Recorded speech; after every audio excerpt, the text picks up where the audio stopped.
So I've been fortunate enough over the past few years to complete a number of different hikes in a number of different countries. And none of this would be possible without the hiking gear that I use. In this video, I'm going to break down each piece of hiking gear, talk about how it's beneficial on the trail, how much it weighs, how much it costs, and my personal thoughts on that piece of kit after miles on the trail with it. And if you are looking for a list of all of these items, I'll put all the links below. You can also check out my website where I've got a nice compact list of all of my current gear that I'm using. Whether you're a beginner, intermediate, or an advanced hiker, sit back and relax, and I hope you enjoy my 2025 gear video. The tent I'm currently using is my Big Agnes Copper Spur UL one-man tent. It weighs around 1.08 to 1.23 kilograms, which is impressively light for a two-person shelter. The price is about $900 AU or 600 USD. This tent is a bit of an investment, but it's been worth it for me. It pitches quickly, handles rough weather, and offers great living space for its weight. We also recently purchased the two-man version of this tent to complete the Altavia 1 with my partner. I love the dual vestibules for great storage, though I do wish it was a tad cheaper. This tent has been really reliable over the past 5 years for me. I've taken the one-person model pretty much everywhere around Europe and also a little bit around Australia as well. It's a really light, easy to set up and set down tent. There's lots of pockets inside, but to be honest, there's not a whole lot of room within it. For its weight, I think this tent is incredible. Just keep in mind, it is an ultra lightweight tent, so it's a little bit less resilient than some of your hardier, heavier tents that you'd probably find on the market. It is also very expensive, so I think that's one thing to keep in mind. I do have my eye on the ultralight Dyneema tent. It looks pretty impressive. It is not freestanding. It does require a hiking pole to set it up, but for its weight, it looks pretty incredible. I think further down the line, I'll probably try that tent out, but I think for the moment, just given how expensive that tent is, I'll be sticking to my Copper Spur, which is doing fine anyway. I've got no issues with it, so really, I don't have any excuse to go buy a completely new tent. My sleeping pad is the Thermarest Neo Air Extra Light. This is a classic ultralight inflatable pad known for its warmth to weight ratio. Mine is the long size, however the regular size weighs around 340 grams. Current pricing is around 300 AUD or 180 US dollars for the latest model. Honestly, this sleeping pad has been incredible for me. It's super light and folds down to about the size of a water bottle, so it doesn't take up much space in your backpack. It's got a really good warmth to weight ratio, and it's kept me nice and warm on 0-degree nights when I've been hiking. There can be a bit of crinkly noise when you do move on it, but I sleep so much better on this 6.3 centimeter thick pad than on foam.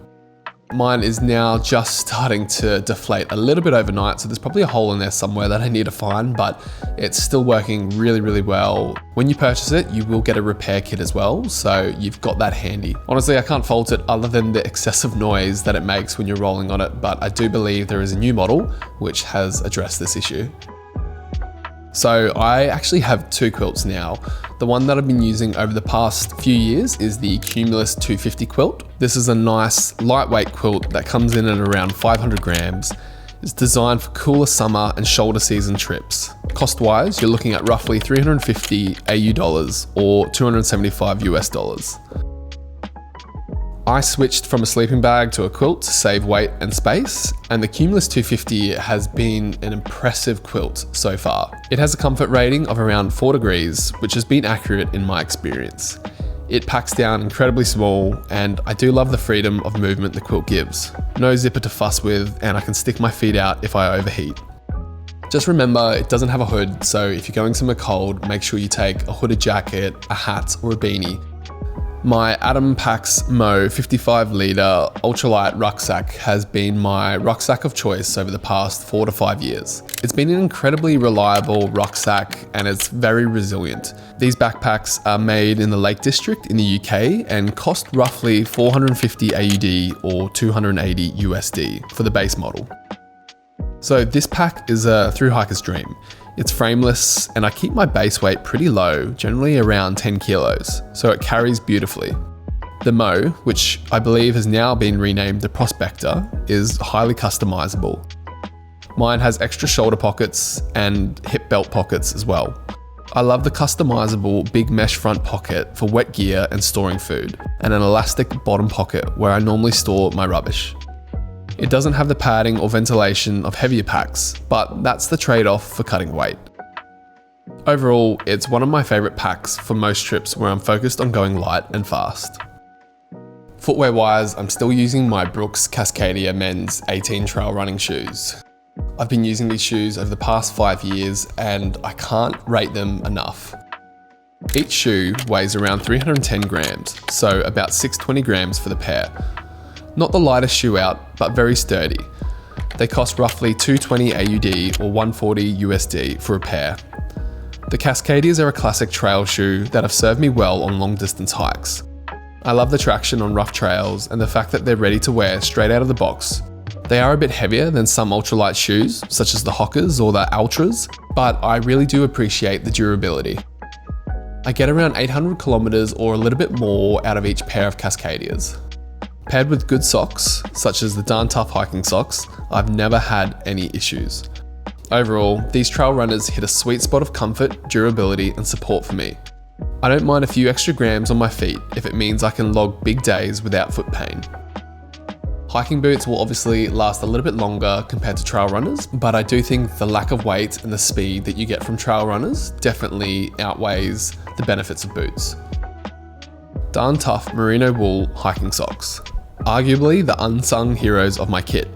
I carry 3 pairs of Darn Tough merino hiking socks. A pair weighs about 70 grams and costs around $40 AUD or 25 USD.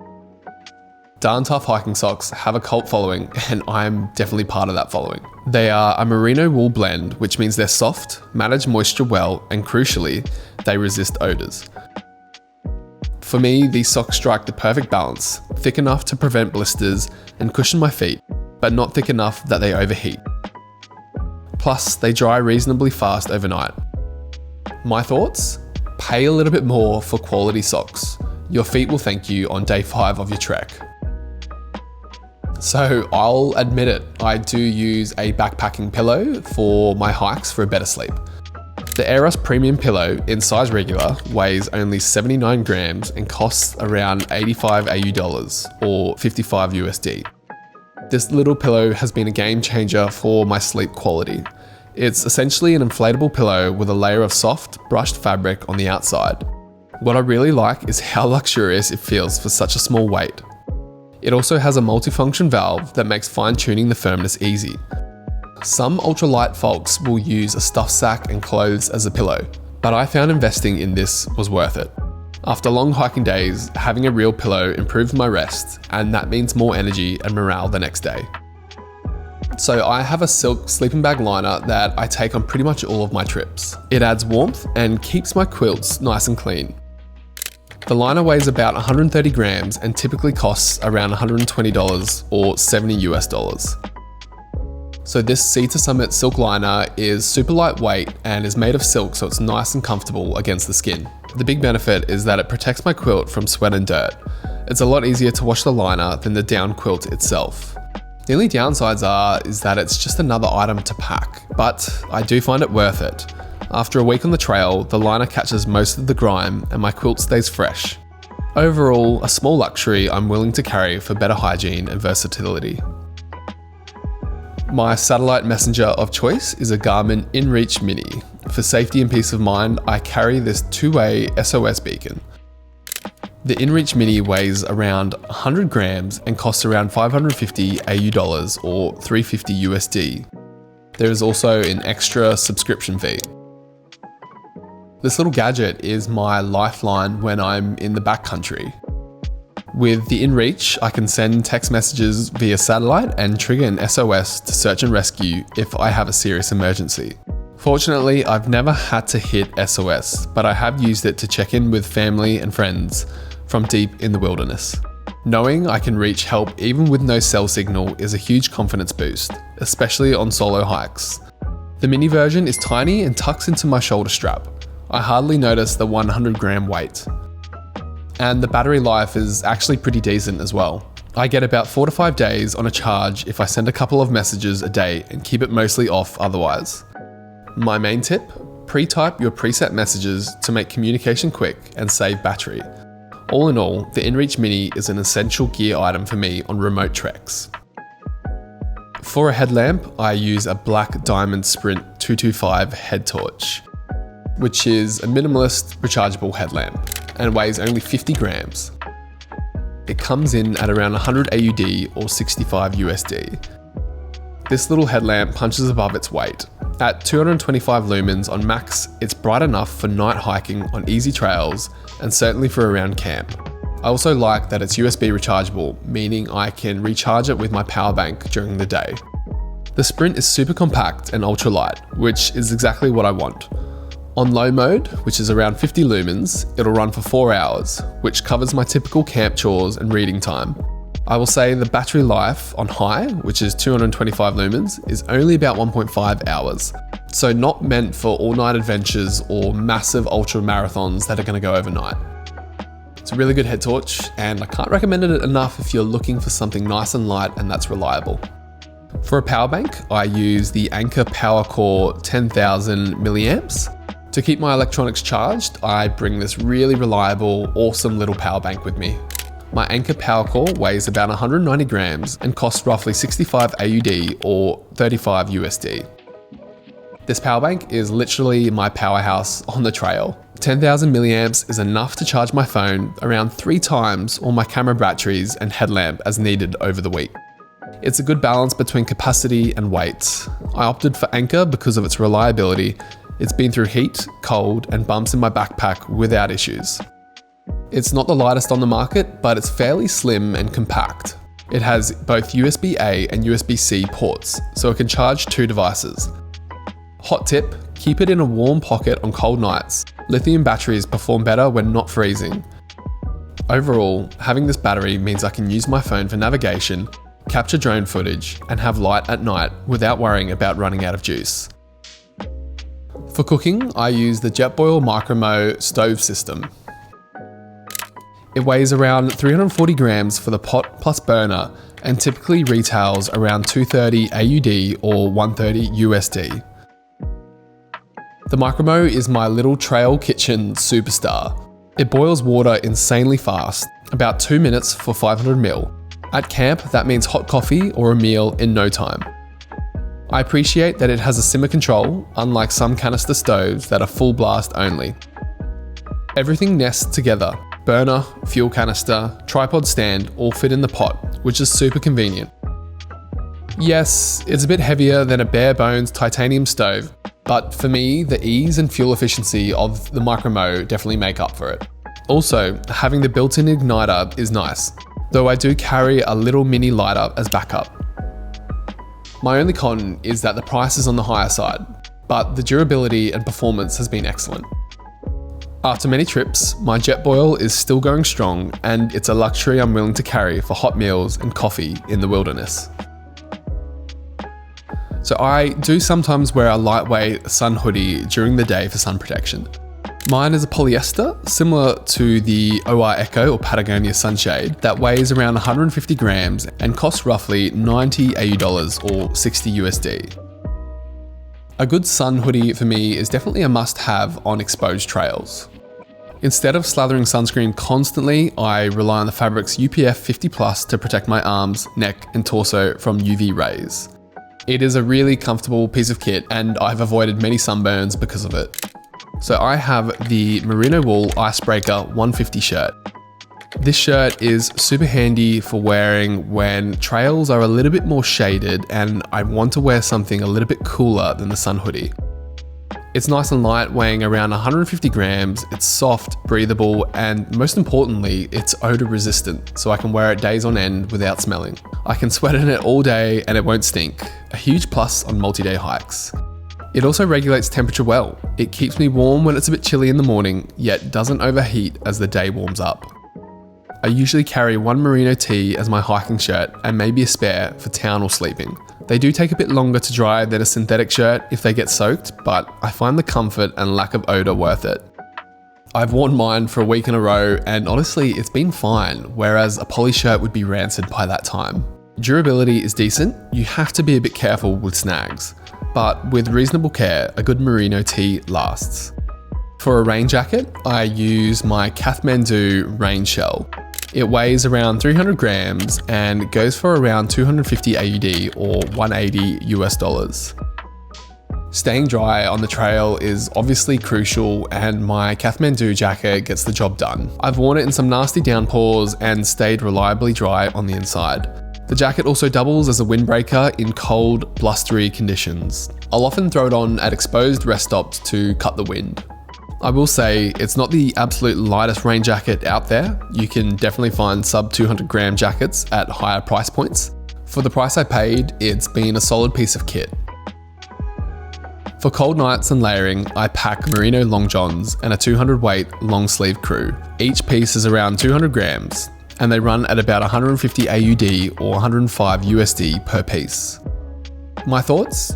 These are my pajamas and cold weather armour. They add a noticeable bump in warmth when I wear them under my hiking clothes on frosty mornings. To be honest, on my most recent hike, the Altavia one, I didn't wear these thermals once. I do still take them with me though, for emergency situations.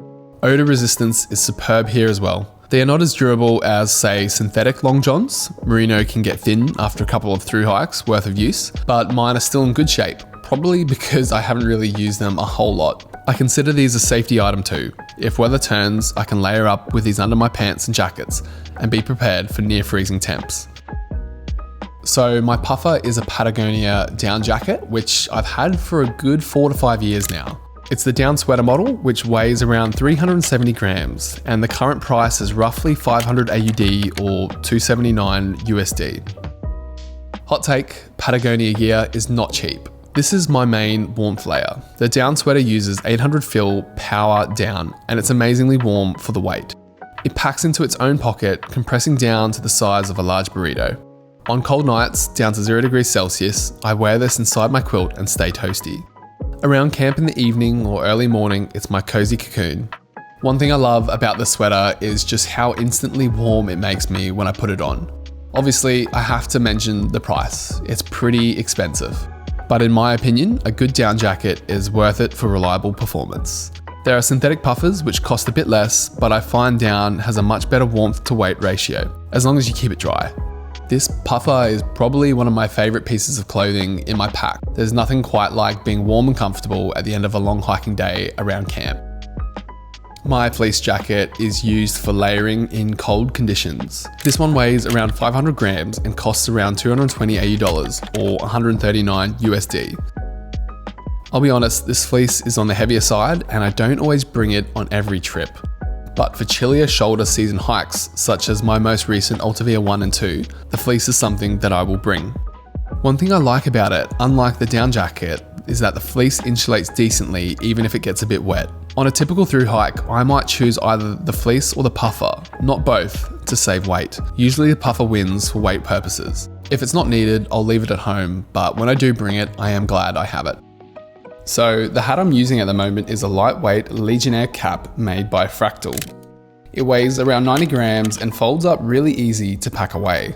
It costs roughly 60 AUD or 40 USD. It covers my neck, ears and the side of my face with a flap on either side on hot days when I'm in direct sun. There's also a button to connect the two flaps together.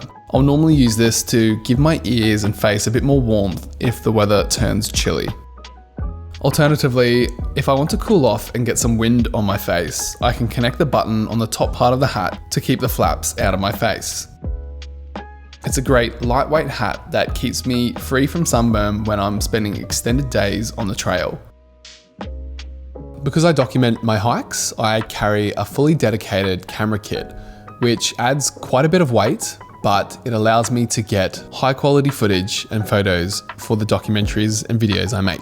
For my main camera, I use a Sony A7 Mark III, which is a solid camera, which is getting a little bit old, but it still performs really well.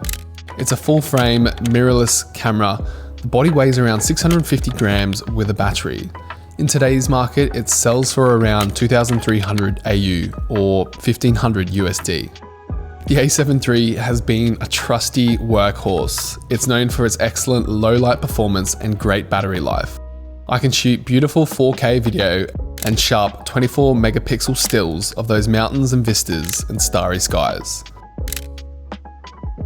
Carrying a 650 gram camera plus a lens is a significant weight commitment on the trail, but for me, the image quality and creative control are definitely worth it. One battery, the NP-FZ100, lasts me several days if I'm careful. I also like this camera as it has in-body stabilization, which does make for slightly smoother walking and vlog footage, though I've noticed that it's still quite bumpy and I'll probably consider getting a gimbal at some point. The downsides are that it's definitely bulky compared to a smartphone or an action cam, and I do have to be mindful of it when I'm fording rivers or during downpours. I do carry a dry bag for it as well that I'll slip over the top if it does start to rain. But overall, the A7 Mark III strikes a good balance of durability, battery life, and pro quality output in a relatively compact form. Newer models do exist, but this one still performs extremely well in 2025. For a lens, I'm currently using the Sony 35mm f/1.4 G Master lens. It weighs about 524 grams and costs approximately 2,200 AU or 1,400 USD new. I got this lens secondhand and I actually love it. In fact, I'm using it right now as well. It's my go-to for most shots. On a full frame camera, 35mm is a versatile focal length. Wide enough for landscapes and tight spaces, but also decent for portraits or detail shots. At f/1.4, it has a gorgeous shallow depth of field and is a low light beast. I can get those creamy background blurs and shoot incredible hiking footage. Carrying a prime lens, which is a fixed focal length, instead of a zoom, is partly a weight decision and partly a creative one. It forces me to zoom with my feet and compose thoughtfully. The 35mm GM is not small, it's over half a kilo. But for what it does, it's relatively compact. It's also weather sealed, which is reassuring in backcountry conditions. The only downside, besides the cost, is that I have to take care with dust and moisture. But overall, this 35mm lens helps my video and photo quality really stand out. If I could only bring one lens, this is it. And indeed, it is often the only lens that I will carry to save weight. For my microphone on the camera, I will use the Rode VideoMic NTG. For capturing high quality audio, I mount the shotgun mic on my camera, or I'll use it handheld, as you can see. It weighs just 94 grams. Price wise, it's about 350 AU dollars, or 250 USD. Good audio is just as important as good video, so I knew I needed a decent mic. The VideoMic NTG is fantastic because it's versatile, it can plug into my camera or even via USB to my phone or laptop for voiceovers. It's light and made of aluminium, so it doesn't add much bulk. The mic is super directional, which means it focuses on my voice or on the subject in front and minimizes background noise from the sides. This is great for cutting out wind or crowds, though in high wind, I'll still use a fairy wind muff on it. It has its own built-in battery, which lasts around 30 hours, so I rarely have to charge it on the trail. I also appreciate the safety channel feature, which records a backup at a lower volume. Using this mic, my videos have much richer sound. Viewers can hear the crunch of my footsteps on gravel, the babbling of a brook, or my voice without that muffled or distant quality. I think it really helps to elevate the storytelling. Honestly, at 94 grams, it's one of the best weight to benefit additions to my camera setup. My only caution is that it sticks out on top of the camera, so I have to be pretty careful not to snag it when the camera is in my pack. But the shock mount it comes on is pretty solid and has survived a few bumps. If you're filming your own adventures, a shotgun mic like this one is gold for immersive audio. For a drone, I'll use the DJI Mini 4, which weighs less than 249 grams. The current base price is around $1,200 or US $759. Being able to capture epic drone footage of mountain ranges, valleys, and my tiny self hiking along ridges has added a whole new dimension to my videos. The Mini 4 Pro is under 250 grams, which is important because it often means fewer regulations. Despite its small size, it still shoots 4K HDR video and has obstacle avoidance sensors. The image quality is stunning for its size, 48 megapixel stills and very stable video thanks to a 3-axis gimbal. I usually carry 2 extra batteries for it. Each battery gives me about 34 minutes of flight time, though in real use, I probably only get 25 minutes safely. Of course, you have to use a drone responsibly. Away from people, away from wildlife, and only in allowed areas. The big challenge for the drone is pretty much wind. It seems to be an enemy for these little drones, but the Mini 4 handles moderate wind better than previous versions. I've managed to fly it in breezy conditions on a mountain and it held steady, though I got high wind warnings. All in all, carrying a sub 250 gram drone has been 100% worth it for me. It transformed how I document the journey. Viewers get to see the scale of the landscapes I'm in, which is hard to convey from ground level. The drone definitely falls under luxury in a pure backpacking sense, but as a film gear item, it's indispensable for the content I create. I carry 2 spare batteries for my main camera, which are the Sony NP-FZ100 batteries. Each battery weighs around 83 grams. They cost roughly AU $120 or US $78. These batteries are quite beefy at 2280 milliamps, and the A7 III is quite efficient. I can usually get through a full day on one battery, even shooting lots of video, but I bring the spares for longer stretches between recharges. Knowing I have 2 extra batteries gives me the peace of mind that I won't run out of power for capturing content. To charge my batteries, I use a dual battery USB charger. This recharging station weighs around 50 grams and costs around 30 AU dollars or 20 USD. This is basically a little dock that can charge the 2 NP-FZ100 batteries from a USB power source, usually my Anker Powerbank or a wall plug in town. It's an essential piece of the puzzle for keeping my camera running on multi-day outings. The charger I have is a generic brand, but it's been pretty reliable. So to get stable shots and time lapses, I carry a travel tripod most of the time. It weighs around 1 kilo and costs around 220 AU dollars or US $150. Admittedly, 1 kilo is a significant weight addition, but again, as a filmmaker, it's a compromise I have to make. This tripod is a carbon fiber tripod that strikes a balance between sturdiness and portability. It folds down to about 47 centimeters, so it slides into the back of my backpack. It's rated to support 12 kilos, which is probably overkill for my camera setup, but that means it's rock solid, even in the wind or if I hang a weight from it. This tripod has been a great choice. Relatively lightweight for its height class and strong. If I were purely backpacking with no filming, I'd definitely leave it behind, but for my video and photography goals, it's absolutely worth carrying. An alternative lightweight option for a tripod is the GorillaPod 3K. For vlogging and quick shots on the go, I carry this small tripod that doubles as a vlog stick. This little guy is incredibly handy, lightweight, and I used it on my entire Altavia 1 and 2 hikes. It's lightweight, yet still strong enough to mount my Sony camera and its lens. The walking shots I get with this tripod are obviously a bit lower to the ground, but I think the quality is still up there with my other tripod. It's a really good alternative to a normal sized tripod if you're looking to cut down on weight and volume.